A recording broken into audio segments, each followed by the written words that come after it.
Good morning. এখন বাজে সকাল 7টা আর আজকে অনেক দিন পর বাড়ি থেকে বেরোচ্ছি। বেশ কিছুদিন হলো বাড়ি থেকে তো বেরোনোই হয় না। আমি আর রিমা দুজনে মিলে রেডি হয়ে পড়েছি আর এখন বেরিয়ে পড়লাম স্টেশনে যাওয়ার উদ্দেশ্যে।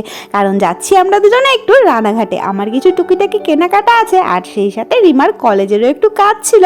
তাই ভাবলাম একসঙ্গে দুজনে মিলে বেরোই, সব কাজবাজ মিটিয়ে একসাথে বাড়িতে ফিরবো। তো এখন চলে এসেছি স্টেশনে আর ট্রেন ধরে পৌঁছে গেছি রানাঘাটে। এবারে টোটোতে করে চলে গেলাম কলেজে আর আমাদের দুজনের সব কাজবাজ মিটিয়ে আবার চলে এলাম স্টেশনে এই কাকুর ফুচকার দোকানে। ভেবেই রেখেছিলাম যেদিন রানাঘাটে আসবো কাকুর দোকান থেকে ঠিক ফুচকাটা খাবোই।